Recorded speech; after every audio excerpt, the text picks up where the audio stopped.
हा होता संडेचा दिवस आणि माझ्यासाठी इतका हेक्टिक होता की काय सांगावं. कारण शिवांशने शनिवारी रात्री झोपू दिलं नाही आणि मग रविवारच्या दिवशी देखील सकाळी सकाळी असा मला त्रास देत होता झोपण्यासाठी. 11 वाजून गेले होते तरी सुद्धा माझे अजून काहीच कामं झाले नव्हते.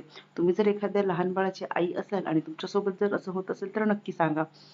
त्यानंतर शिवांश झोपल्यानंतर घराची अवस्था काहीशी अशी असते. हे मला रोज आवरावं लागतं. तुमच्याही बाबतीत असं होतच असणार.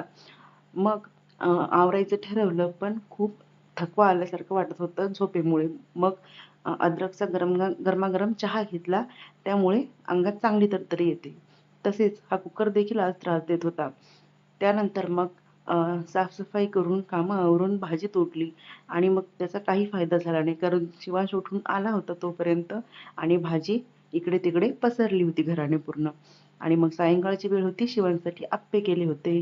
तर असा होता आजचा मिनी ब्लॉग. आवडला असेल तर लाईक करा, शेअर करा, सबस्क्राईब